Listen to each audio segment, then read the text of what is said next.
In this video, we are going to see how we can create an SEO report with BigQuery. We will create the tables inside Porter, we will send them to Google BigQuery, and then we will connect it to Looker Studio to create a little dashboard. Let's go. I'm already logging in my Porter Metrics account. I'm going to click on Create. I'm going to select BigQuery. And since this is going to be a SEO report, I'm going to select Google Search Console and Google Analytics 4. I'm going to name this connection. I'm going to call it SEO Report Data, and I'm going to click on Next. Now I'm going to connect the accounts from my Google Search Console and Google Analytics. So let's start with Google Search Console. I'm going to click on Connect Accounts. I select the account that I want, and I click on Save. Now I will do the same with Google Analytics 4. I click on Connect Accounts, I select the account, and I click on Save. Then I click on Next. Now, here is where we are going to do the setting of the table we will be sending to Google BigQuery. In data sources, we don't have to change anything. That's okay. Now I click on BigQuery. Here I will have to select the Google Cloud account where I want to send this new table. I'm going to choose my account, Santiago Cardoso. Now I will have to pick the project ID. Remember that when you click on the project ID, the projects that will be displayed are the ones that are under your Google Cloud account. Right now, I'm in my Google Cloud account. And if I click on Marketing Data Test Project, you will see that I have two projects, my first project and Marketing Data Test Project. And in Porter Metrics, when you click on the dropdown, you will see that under project ID, the projects that are inside your account. So I will select Marketing Data Test Project. I'm going to select the dataset location. In this case, will be US multi-region. I'm going to select the dataset. Remember that the datasets that you will see there are the ones that are inside the project you selected before. So I already have a dataset called SEO Report Data. So I'm going to select that one. But I could also create a new dataset. If I do that, what will happen is that when we send this table to Google BigQuery, a new dataset will be created with a new table. In this case, I'm just going to pick SEO Report Data, and I'm going to give a name to this new table. I will call it G Search Page Performance. Just because in this table that we will be created, I'm going to focus on the Google Search Console fields. Now we're going to select the metrics for this new table. Remember, metrics are numbers, anything that you can count. You can count conversions, clicks, impressions, anything that has a value, for example, ad spend, the cost of your ads, whatever. Those are metrics because they are numbers. So for this example, we're going to select Google Search Console clicks, Google Search Console impressions, Google Search Console CTR, and Google Search Console average position. Now we are going to select the dimensions for this table. Dimensions are basically categories that later will be useful to group stuff. So you can group the rows by date, you can group the rows by UTM source, UTM medium, etc. So in this case, we are gonna pick the Google Search Console date and Google Search Console page URL. Now I'm gonna choose the date range. I will change it from last 7 days to last 30 days. I will not apply a filter yet, and I will not apply any sorting to the table. What I want to show you is that I want to create a new dimension, a dimension that is not available in the fields that Google Search Console provide us. So I'm going to go here, and I'm going to click on Create Dimension. Here I can type in natural language what's the dimension that I want to create. In my case, will be if Google Search Console page URL contains a social media platform, naming it, then call it like that. That will be useful for me because if in the URL we have a social media platform or a content related to a social media platform such as Facebook or Instagram, then I will be able to identify if that page is related to that topic. And afterwards, I can run an analysis on that. Now I will click on the arrow. You can see that here in the preview table that, for example, this URL, portermetrics.com, solutions Instagram, the output is Instagram because we are asking the AI to create a formula so that whenever the URL contains a social media name in it, then we can label it like that. So this is working right. We are going to name this custom dimension as URL social media cluster, and then I will click on create. Perfect. Now I'm going to apply a sorting to this table. I'm going to apply the sorting based on the Google Search Console impressions field, and it will be in a descending order. What that means is that the table will be organized from the row that has the greatest impressions to the lowest impressions. Now I'm going to schedule when I want this table to be refreshed. I will say every day at 5 a.m. You can do this as complex as you want. You just need to type, for example, please refresh this table every Monday at 5 a.m. and the AI will understand it and will take care of that schedule. You click on the arrow, and now we will define the write mode for this table. I'm going to choose override. That means that every time the table refreshes, we will replace the entire table with the new data. Perfect. Now I will save the query, and I will run the query. It says that the query executed successfully. Let's take a look into my Google Cloud account. Now I should have a table named G-Search Page Performance. So I'm here in my Marketing Data Test project. That's the right project. I click on Dataset. I click on SEO Report Data. That's the dataset that should contain the table. And now I see my new table inside Google Cloud, inside Google BigQuery, G-Search Page Performance. Awesome. Now we're going to create a new table and we're going to send it again to Google BigQuery, and later we will connect these two tables to Looker Studio. I'm going to click on New Query. Now I'm going to select the Google Cloud account where I will send this new table. Will be mine. My project ID will be marketing data test project. The dataset location will be US multi-region. The dataset will be SEO report data. And the table now will be named GA4 page performance.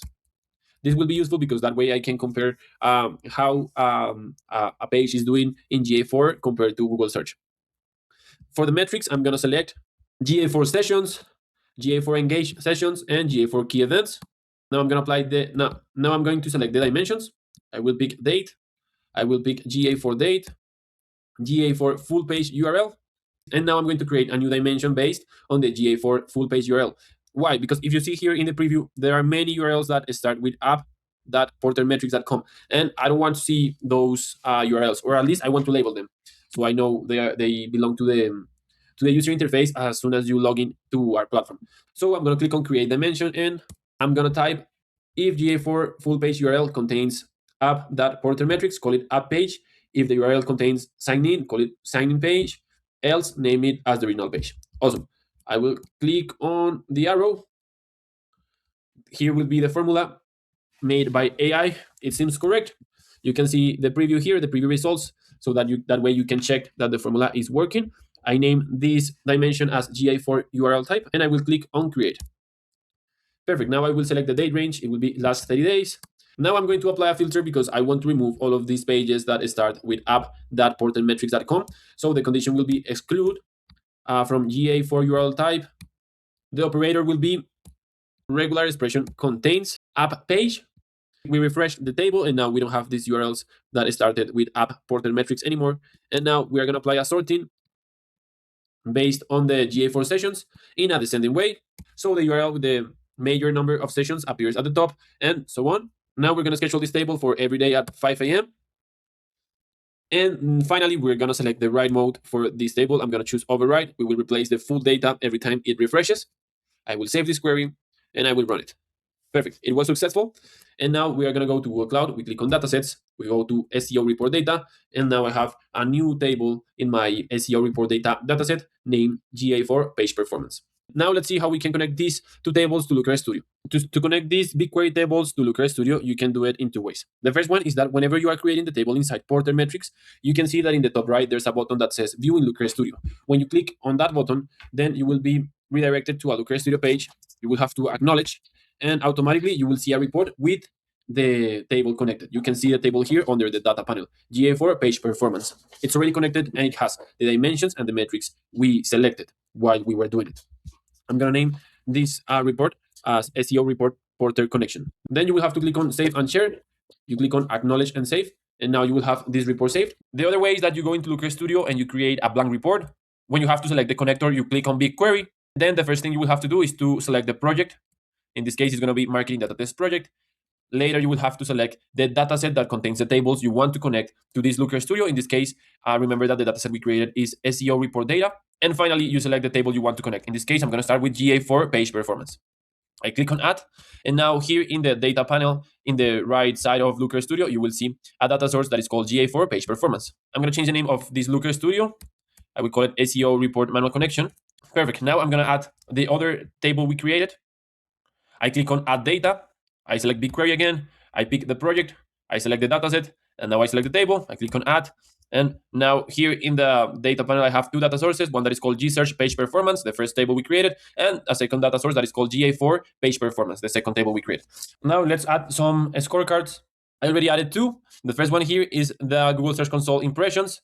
And this one, the one that I'm editing right now, it's the Google Search Console clicks. You can see here in the setup panel that the metric is Google Search Console clicks, and I'm bringing it from the Google Search page performance. I will add a new scorecard. By default, remember that all scorecards will come with the record count metric. I'm going to change the data source for this specific scorecard. So I'm going to click there in data source, and I'm going to pick GA4 page performance. And now what I selected is the GA4 sessions. You can see here in the metric, and that metric comes from the GA4 page performance table. Now I duplicated this scorecard, but I changed the metric for GA4 engaged sessions. Now I'm going to insert a time series chart. At this moment, the metric of this chart is record count, and the data source is GA4 page performance. I'm going to change that data source to Gsearch page performance. And now I'm going to change the metrics here because what I want to see over time is the Google Search Console impressions. So right now, you can see that in the chart, the blue line represents the Google Search Console impressions. And I added the Google Search Console clicks and Google Search Console CTR. Since there's a big difference, you cannot see them very well. So you can see the blue line here represents the Google Search Console impressions, the yellow line, the Search Console clicks, and there's a purple line over there that represents CTR. I'm going to remove the CTR and I'm going to shorten this chart. Perfect. So the final chart will be this one, and it's showing me the evolution over time of the Google Search Console impressions and Google Search Console clicks. I'm going to insert a new chart. It will be also a time series chart. By default, the record count will be the metric, but I'm going to change that. And I selected Google Search Console CTR. So that way I can see in a better way what's the CTR of the website over time. Of course, I can add a control so that way I can filter by specific pages. But for now, this is just a general example. And finally, I'm going to insert a new chart. This time will be a table. I will change the style of this table because I don't like these row numbers. So I will remove them. Now I'm going to change the dimensions. I just added Google Search Console page URL, and I'm going to remove the Google Search Console date. I also added a metric that is Google Search Console impressions.